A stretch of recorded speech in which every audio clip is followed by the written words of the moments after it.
This is Rebuttal, presented by Extra Insights. Rebuttal is a civilized debate on issues that matter for curious news consumers. A social media post led to the Bangalore violence recently. Places were torched and people were killed.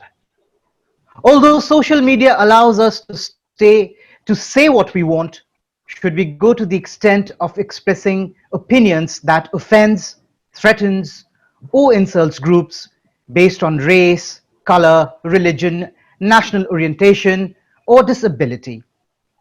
Does freedom of speech apply online if we are given limitations? Is there a way to compromise? Has the line of protecting users with censorship and still allowing individuals to express themselves freely become smudged? Today we discuss that. Does freedom of social does freedom of speech exist on social media? Speaking for the motion is Anshika Khatri, a multi-skilled girl with deep insights into things that matter. Speaking against the motion is Asharuddin, a poet and a writer who loves to explore various facets of life. Let's debate, ladies and gentlemen. We start with Anshika. Take it away. Thank you, Vikram. India is one of such paradises on earth where you can speak your heart out without the fear of someone gunning you down. For that, or it has been until now. Even if the situations of Indians is lot better than that of their fellow citizens of other nations. Freedom Index, we secured 142 spots out of 183 countries. According to the report, with no murders and abuse against journalists in the year 2019 improves this condition from two ranks. Whereas these rankings have been poorer and poorer for Pakistan and Bangladesh at 145 and 151 respectively. Before discussing about the details, we should know a little about social media. Social media comprises primarily internet and mobile phone based tools for sharing and discussing information. It blends technology, telecommunications, and social interaction and provides a platform to communicate through words and pictures, films, and music. Focusing on today's topic, freedom of speech means setting words free. Imprisoned and freed words are consequential. All words have consequences. Freedom of speech and expression is broadly understood as the notion that every person has the natural right to freely express themselves through any media frontier without outside interference, such as censorship, and without fear of reprisal, such as threats and persecution. Freedom of expression is a very complex right. This is because freedom of expression is not absolute and carries with it special duties and responsibilities.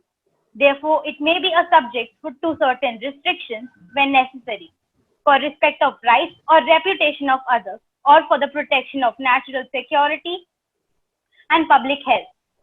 Freedom of speech and expression may not be recognized as an absolute, may relate to right of dignity. Everyone has right to freedom as freedom of opinion and expression.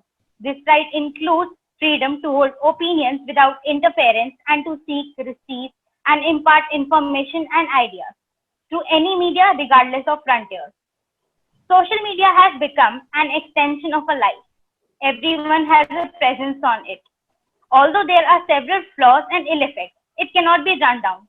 However, the freedom of speech and expression does not confer on the citizens the right to speak or publish without responsibility and legislature. May enact laws to impose restrictions on the right to speech and expression on the several grounds. Social media is often open to misuse as well as cybercrime that can be easily committed through it. Example, threats to all girl rock band in Jammu and Kashmir. This gives the state justification to regulate online content in the interest of public at large whenever necessary, which cannot be denied. As long as interests of people are taken care of, there can be no objection to government regulation. But the problem arises when, in the name of regulation, it starts censoring, that is, encroaching upon civil rights of people. Freedom of speech, example for Mamta Banerjee cartoon case, Mumbai Air India Limited employees case. Present papers makes a modest attempt to analyze the realization of the right to freedom of speech and expression in the context of social media and the law is ensuring and regulating its exercises. With great powers come great responsibilities. The freedom of speech and expression does not confer on the citizen's right to speak or publish without responsibility. It is not an unbraided license giving immunity to every possible use of language and prevents punishment for those who abuse this freedom. Article 19(3) of ICCPR imposes Please. restrictions on following grounds: for respect of the rights of reputations of others, for protection of national security. As per Article 19(2) of the Constitution of India, the legislature may enact laws to impose restrictions on the right to speech and expression on following grounds: sovereignty and integrity of India, security of the state, friendly relation with foreign states, public order, decency, morality, defamation, and contempt of court. Speaking about Prashant Bhushan's case, the Supreme Court found him guilty of contempt over his tweets against the top court and Chief Justice, which were later removed by the social media proactively.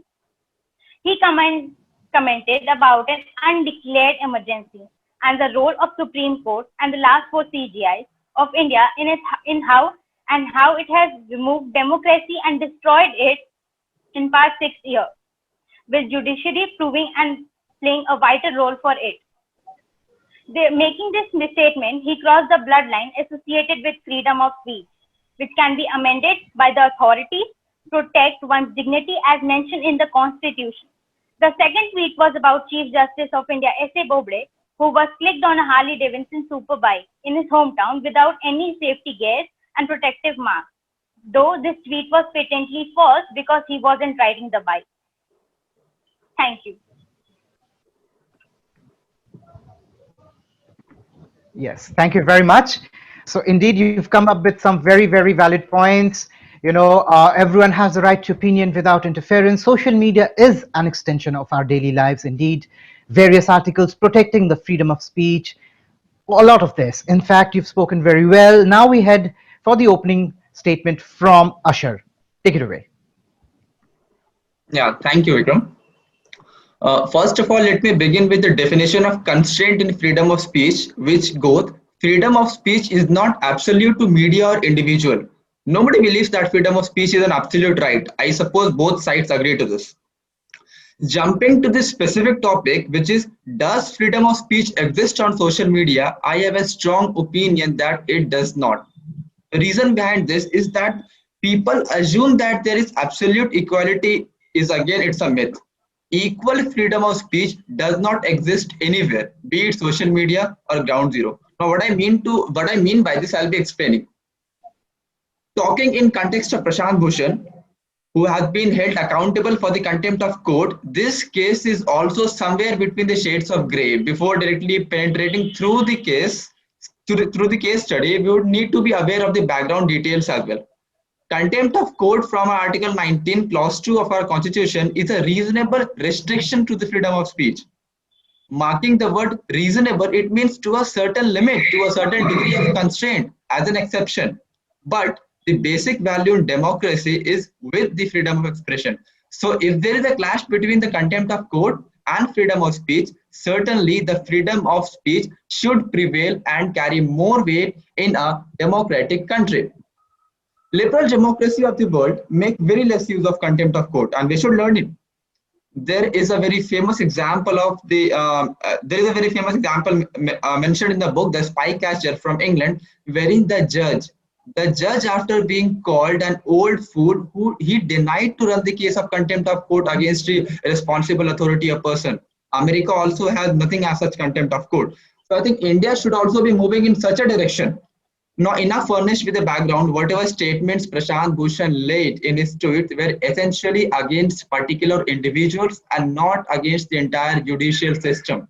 Basically, two of his tweets are the candidates of controversy and none of them is targeting the entire judicial system. Nevertheless, he has used very strong words, I agree, to which the individual may disagree.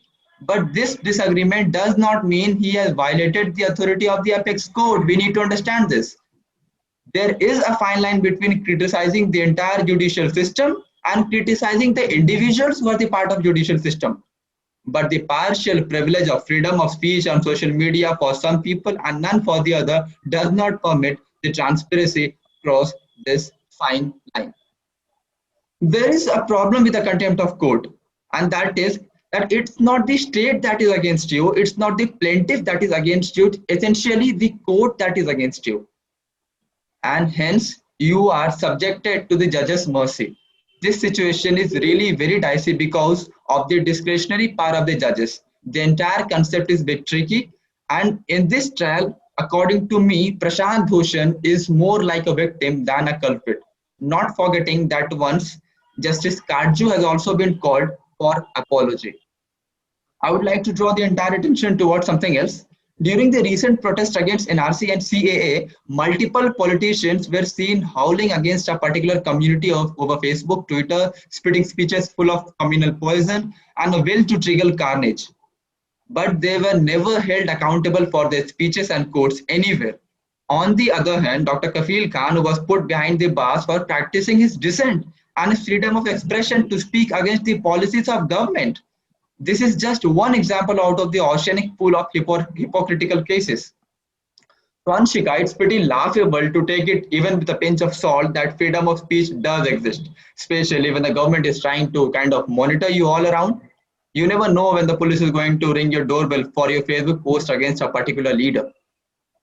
Now, moving further in the same topic, talking about one more case, which is even severely, perfectly suiting to to the nature of freedom of speech on social media. A lady, Ragini Tiwari, who was once active continuously over Facebook Live through the period of Delhi violence, triggering enormous abusive statements, using derogatory language, and calling for violence and mass murders against a particular community, was not even stopped for a day. Her Facebook Live was not stopped, and she rather took pride on whatever she said. Isn't it pathetic? On the other hand, a PhD scholar from Jamia, Sapura Zargar, who was pregnant, was jailed. She has been held accused. I'm not saying that, I'm not drawing any conclusion that she is a victim or she is a culprit, that court will decide. But it is certainly true that her basic rights were denied. Her bail was dragged. Her pregnancy was questioned on social media. She was slut shamed even though she was married. This disgusting thick line of freedom of expression on social media and ground zero is clearly not equal for all. This is what I want to conclude. Thank you. Thank you very much. In fact, very important, very important lines there from Ashar, and you very clearly brought out how freedom of speech and how freedom of speech exists in social media and how we can work this out. Now, for your rebuttals and refutes, I will ask Anshika to please carry on from where she left off. Anshika, please carry on. Thank you. As you mentioned, Ashar, that there are reasonable limits. So, what are your limits of freedom of speech? And second question would be, don't you think that Prashant Bhushan violates the dignity of S.A. Bobde as he is a part of judiciary system? He even targeted the whole Apex institution in his tweet. And if you say that there is no freedom of speech, then how can we say that daily trends on Twitter with different hashtags targeting the government, their social policies without censorship? Okay. So your first question was that reasonable limits have been defined. Okay. So these reasonable limits have already been defined in the clause 2 of Article 19 in our constitution, which means you cannot attack the authority of the Supreme Court. But attacking the authority of Supreme Court and attacking those individuals who are associated with the judiciary, these are two different things. These two are segregated things. We don't need to attach them together. So don't confuse attacking Supreme Court and attacking the individuals are the same thing. So that goes with the first question's answer. The second question, you said that attacking the dignity of S.A. Bobde, Honorable Chief Justice of India. That is right. But see, attacking Chief Justice of India is not attacking the Supreme Court directly. When I said that Prashant Bhushan targeted individuals, he targeted 4 ex-CJIs of India, he targeted some individual.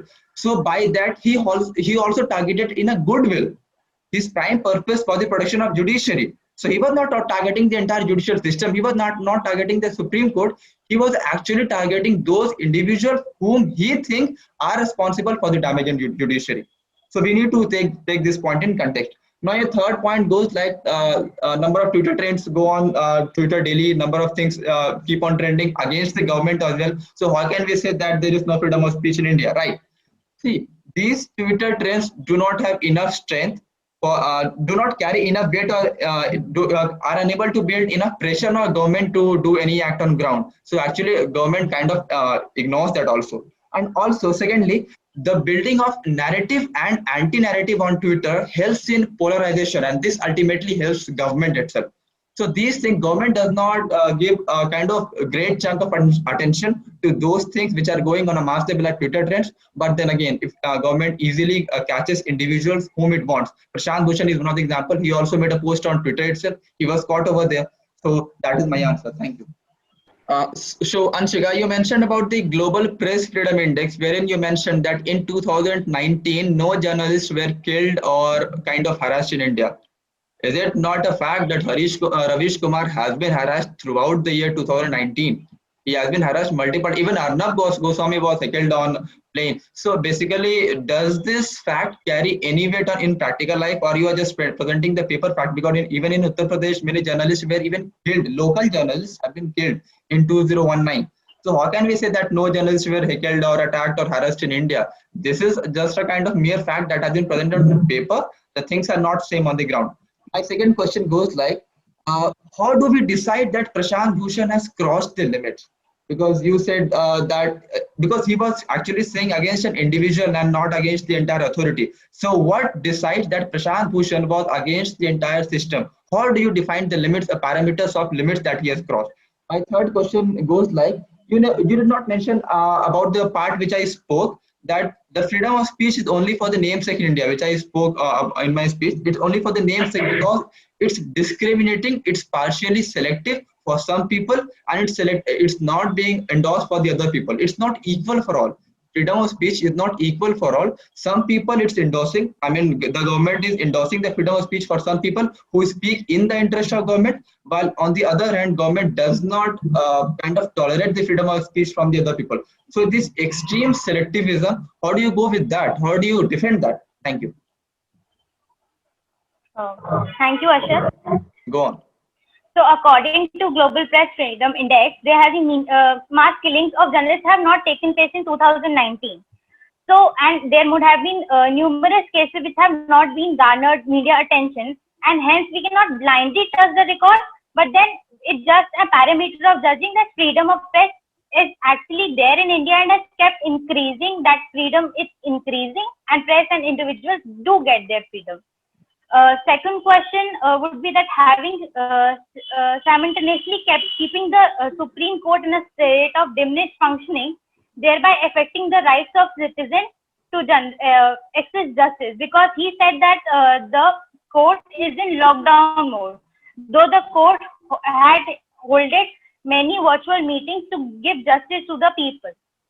And Article 19 of Universal Declaration of Human Rights clearly states that if a person makes objectionable comments on people's rights or on reputation of others, they can be penalized, and they have to amend their statement or apologize for that. Your third question, my answer would be, if free speech is understood as merely as freedom to say anything and what one wants to say and just to say their opinion, then that cannot be obviously conducive to meaningful social behavior. For example, one can actually spread falsehood about one in the name of free speech. One can insult. One can spread lies. One can make insult one's faith and belief.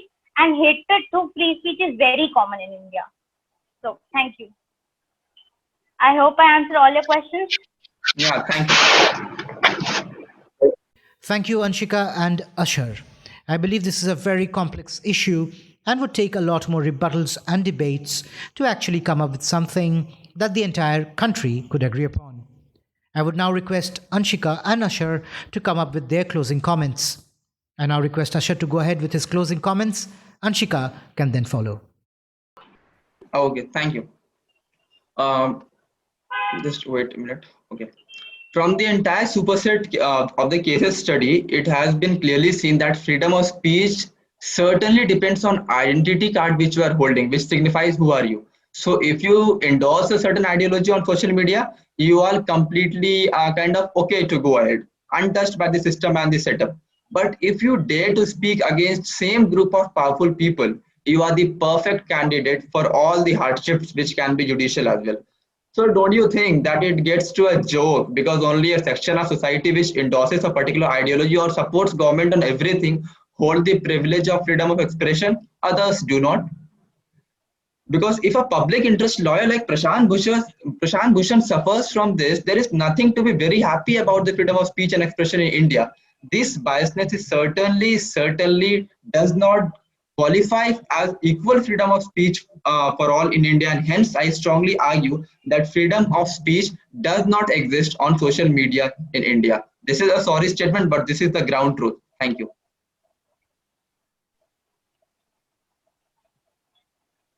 If liberty means anything at all, it means the right to tell people what they actually do not want to hear, was once said by George Orwell. Freedom of speech is an important part of fundamental rights, but using it in a limit without targeting people's sentiment is important. You should accept responsibility for your actions, be accountable for your results, take ownership of your mistakes. Prashant Bhushan should be held guilty for his actions and should be penalized in a way that no one is able to question the jurisdiction of apex court again with foul evidences. Thank you. Thank you. With that, we come to the close of Rebuttal. Thank you, Ashar and Anshika, for joining us. It was a pleasure to hear you on Rebuttal. Our listeners can participate in the debate on our website or via the Extra Insights app. We would love to hear your rebuttals. We shall see you next week with another real debate.